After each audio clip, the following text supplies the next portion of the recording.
Olá, queridos, graça e paz do Senhor Jesus, aqui é o pastor José Alves. Deus abençoe você que está conosco em mais uma de nossas lições do curso As Quatro Dimensões do Evangelho. Nós estamos estudando a segunda dimensão, que é a dimensão da queda. Na aula anterior nós falamos sobre a origem da queda do universo. A Bíblia vai nos mostrar que a origem da queda no universo foi através de Lúcifer, porque a palavra do Senhor nos diz que ele se rebela contra Deus com o desejo de ser igual a Deus. E a origem da queda ou do pecado na existência humana veio por intermédio de Adão e Eva, porque enganados pela serpente ou aceitando a proposta da serpente, também desejaram ser iguais a Deus. Então nós estudamos que a essência do pecado é o ser humano estar insatisfeito com aquilo que Deus já tinha dado e com aquilo que eles já eram em Deus e querer usurpar de certa maneira a glória de Deus, desejando serem aquilo que Deus não os criou para serem. E hoje então nós vamos na segunda lição, falando sobre a queda, nós vamos ver quais são as 7 consequências da queda, as 7 consequências que a Bíblia Sagrada vai nos mostrar que a queda trouxe sobre a vida do ser humano, sobre a vida deste planeta, sobre a vida de toda a criação. Com isso eu quero repetir aquilo que eu já falei. O pecado não é apenas um lapso, o pecado não é apenas um erro. O pecado, ele tem consequências, ele trouxe consequências que na verdade trouxeram desarmonia, desagregou tudo aquilo que Deus havia estabelecido para viver de maneira plena, de maneira abundante e de maneira harmônica. Tudo isso foi afetado por causa da queda e do pecado do ser humano. Então vamos lá para as 7 consequências do pecado na existência humana. Número 1, o pecado trouxe sobre o ser humano medo de Deus. Gênesis capítulo 3, versículo de número 8, a Bíblia diz assim: ouvindo o homem, a sua mulher os passos do Senhor que andava pelo jardim quando soprava a brisa do dia, olha o que diz o texto, esconderam-se da presença do Senhor Deus entre as árvores do jardim.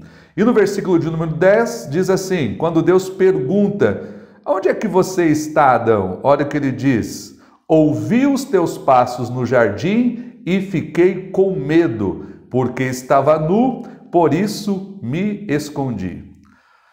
Os 2 textos vai nos dizer que a consequência imediata do pecado é o ser humano passar a ter medo de Deus. A relação entre o ser humano e Deus fica afetada. A Bíblia dá-nos a entender que Deus passear no jardim, ali, como diz-nos a palavra do Senhor, no versículo de número 8, quando soprava a brisa do dia, Deus passear pelo jardim era algo habitual. Isso significa que era algo que acontecia todos os dias, Deus indo até o jardim, Deus conversando com o ser humano, Deus conversando com o homem, Deus conversando com a mulher, numa relação paternal, Deus na condição de criador e de pai, e eles na condição de criaturas e filhos de Deus. Mas, num determinado dia, Deus chega e quando Deus não encontra Adão e Eva expostos ou ali vivendo e interagindo normalmente no jardim, Deus chama eles e pergunta aonde é que eles estão. Não que Deus não soubesse, mas Deus queria ouvir deles qual seria a explicação.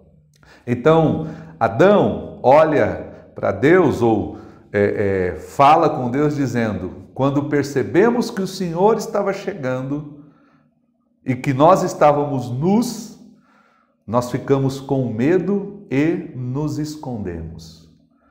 Primeira consequência do pecado, o homem passa a ter medo de Deus. E por que esse medo de Deus passa a dominar o coração do ser humano que até então vivia em harmonia com Deus? A Bíblia vai nos falar que o pecado, ou a santidade de Deus, a pureza de Deus, ela contrasta com a pecaminosidade do ser humano. Então, a pecaminosidade em que agora o ser humano se encontra faz com que ele se sinta desconfortável diante de um Deus que é poderoso, diante de um Deus que é santo, porque o pecado não se sente confortável diante da santidade. E Deus nos criou para sermos também plenos, santos e perfeitos. A Bíblia diz isso, que nós fomos criados como os seres plenos, santos e perfeitos, para vivermos em harmonia com Deus. Então o pecado vem e quebra esta harmonia, nos fazendo sentir pecadores e nos fazendo sentir indignos de estar diante da presença de um Deus poderoso e de um Deus santo. Então, a vergonha, o medo na existência humana é consequência imediata do pecado. Segunda consequência, é ali que começa o conflito entre os gêneros. É ali que começa o conflito entre o homem e a mulher. Nós estamos vendo isso acontecer ao longo dos séculos, ao longo da existência do ser humano neste mundo. Não é de hoje que o homem e a mulher, sexo masculino e sexo feminino, entram em choque, entram em conflitos geracionais, conflitos de gênero, conflitos de interesses, um gênero sobrepondo-se sobre o outro, um gênero violentando o outro, um gênero explorando o outro. Não é de hoje que nós vemos fatos lamentáveis e em toda a história nós vemos relatos de homens oprimindo mulheres, humilhando mulheres, literalmente dizimando mulheres na história humana. Hoje ainda é altíssimo o nível ou o número de assassinatos que são cometidos contra mulheres e que na grande maioria das vezes estes assassinatos são cometidos pelos homens que deveriam protegê-las. Abusos que têm acontecido ao longo da história. Isso tudo não é de hoje. Desde o Jardim do Éden, o conflito de gêneros vem acontecendo como consequência imediata do pecado. Olha o que a Bíblia diz, Gênesis capítulo 3, versículo 12. Quando Deus pergunta, por que é que você comeu do fruto que eu disse para não comer, Adão?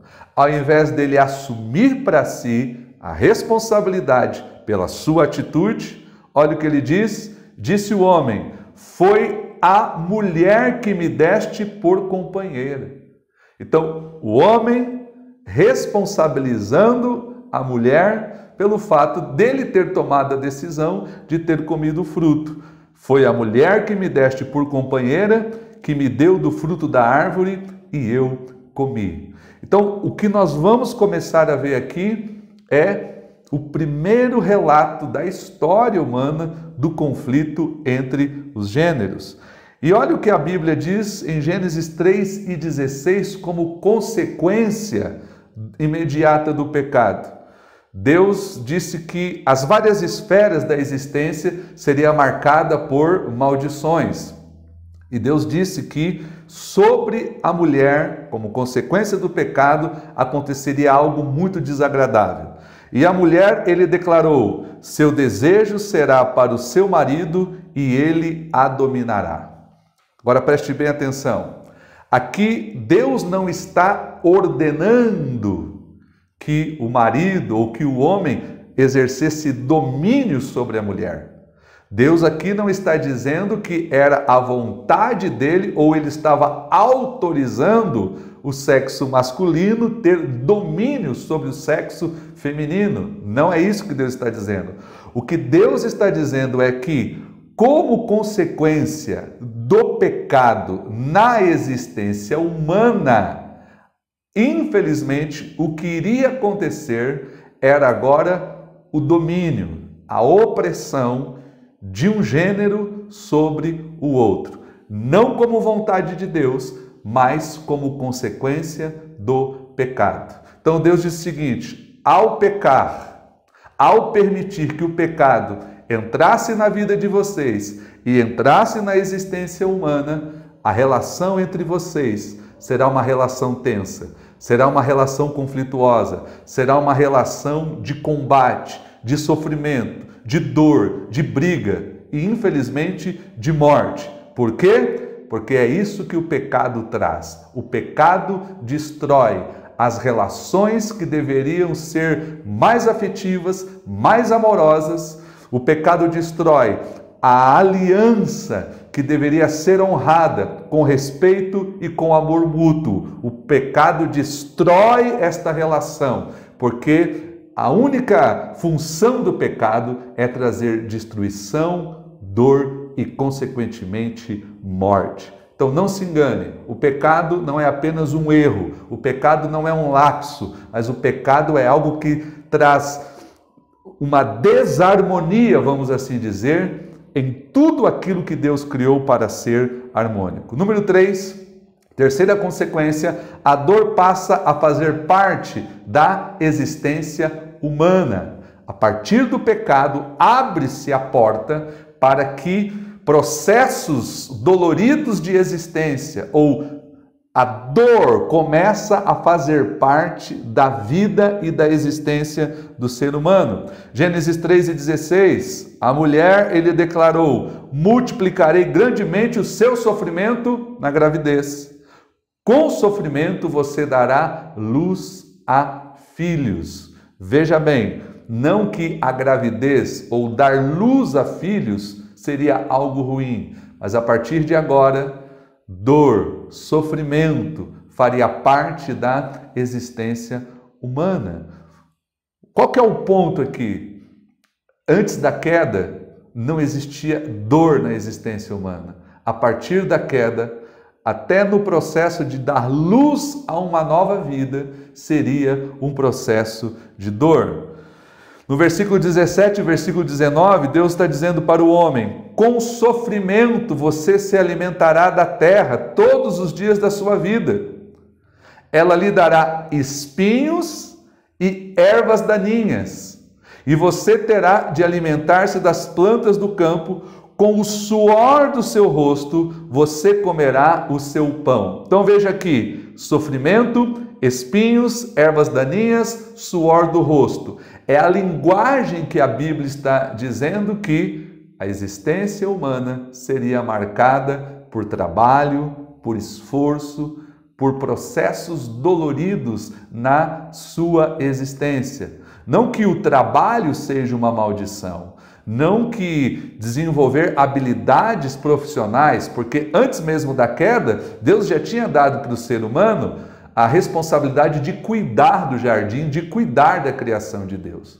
Mas depois da queda, o processo de sobrevivência, o que Deus está dizendo, seria marcado por processos doloridos. Sofrimentos, espinhos, ervas daninhas, suor do rosto. Uma linguagem que a Bíblia está usando para falar sobre os sofrimentos que marcariam a existência humana. Número 4, conflito entre o ser humano e a criação, entre o ser humano e a natureza.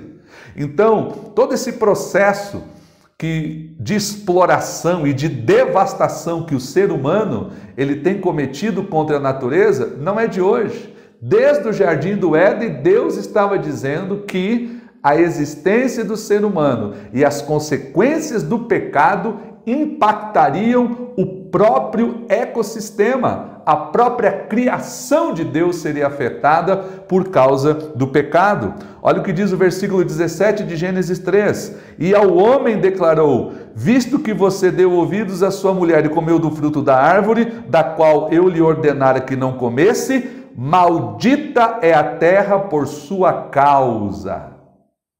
Olha que forte essa palavra. Deus está dizendo que o pecado do ser humano e a interação deste ser humano pecador no planeta traria maldição sobre a criação de Deus. E o que é que nós estamos vendo ao longo dos anos, ao longo da existência do ser humano?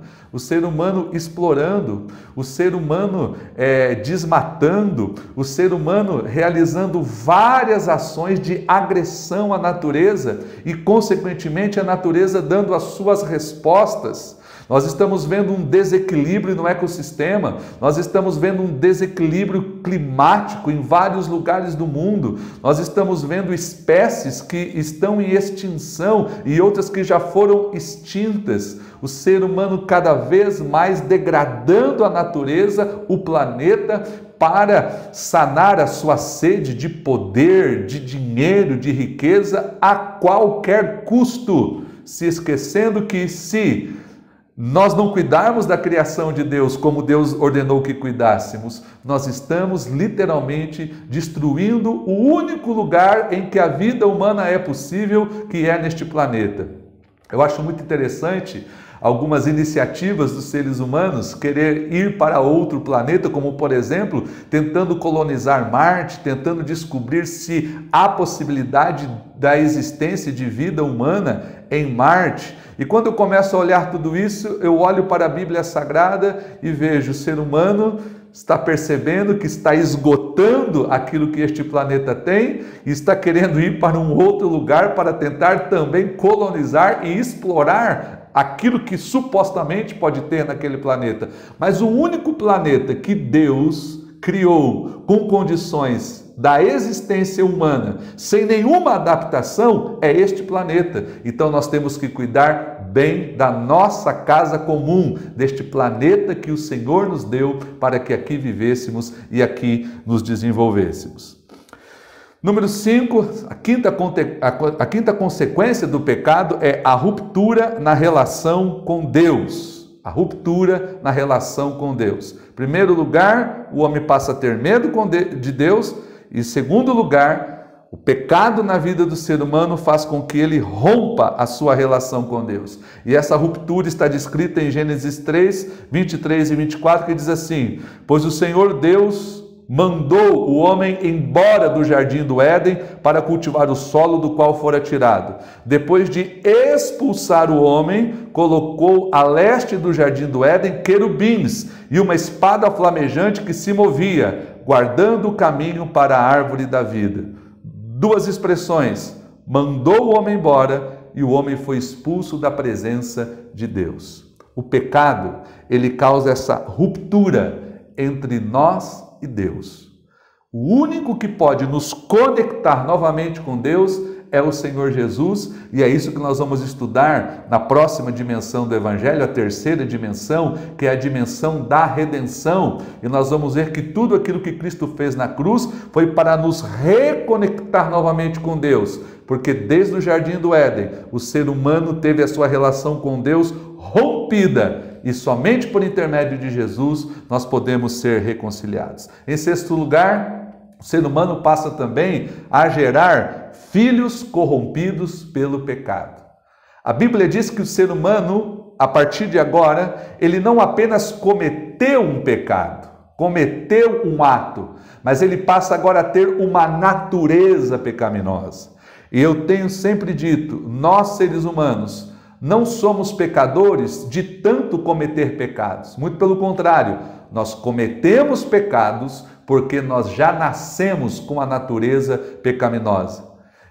A partir do momento que Adão e Eva caem da graça de Deus, todos os seres humanos que serão originados a partir deles, os seus filhos e os filhos dos seus filhos, e assim sucessivamente, o ser humano nasce com a natureza pecaminosa. Tanto que a Bíblia diz que os primeiros filhos de Adão e Eva mencionados, que são os irmãos Caim e Abel, Gênesis 4 e 8, olha o que aconteceu. Disse, porém, Caim a seu irmão Abel: vamos para o campo. Quando estavam lá, Caim atacou o seu irmão Abel e o matou. Não é de hoje que o ser humano ele é um ser que se tornou violento por causa do pecado, a ponto de matar o seu semelhante. Nesse caso aqui, o próprio irmão. Caim se levanta contra o seu irmão Abel e tira a vida do seu irmão, Tal é a força violenta do pecado nas motivações humanas. E em sétimo lugar, não somente o pecado fez com que Adão e Eva gerassem filhos pecaminosos, mas todos os que surgem a partir deles formam uma sociedade. E essa sociedade também é corrompida pelo pecado. Gênesis capítulo 6, versículo 5, a Bíblia vai dizer: o Senhor viu que a perversidade do homem ou do ser humano tinha aumentado na terra e que toda inclinação dos pensamentos do seu coração era sempre e somente para o mal. Olha que texto carregado de verdades sobre o pecado. O Senhor viu que a perversidade do ser humano não tinha diminuído, muito pelo contrário, ela tinha aumentado. E o Senhor começou a ver que a inclinação dos pensamentos e dos sentimentos do coração do ser humano era sempre e somente inclinado para o mal. Com isso eu quero dizer, queridos, que apesar de toda a tecnologia, de toda a evolução, podemos assim dizer, de todo o avanço que o ser humano ele conseguiu ter em diversas áreas, uma coisa não mudou. O ser humano ainda continua sendo possuidor de uma natureza pecaminosa. E infelizmente, temos usado todo o potencial que Deus tem nos dado, mais para trazer morte do que para trazer vida, mais para trazer destruição do que para construir. Nós vemos isso explicitamente, nós vemos isso de maneira explícita todos os dias. Se você começar a olhar para a internet, para os meios de comunicação, para os portais de comunicação, você vai ver demonstrações terríveis da pecaminosidade do ser humano em grande escala. Na sua grande maioria, em grande escala. Tanto que essas atitudes, elas ofuscam as atitudes virtuosas que muitos seres humanos têm nesse mundo. Mas, infelizmente, as atitudes de destruição são infinitamente maiores do que as atitudes de altruísmo. Então, eu quero encerrar essa nossa lição de hoje desafiando você a olhar para dentro do seu coração, da sua vida e a perceber como que muitas vezes a sua natureza tem tentado te distanciar da presença de Deus.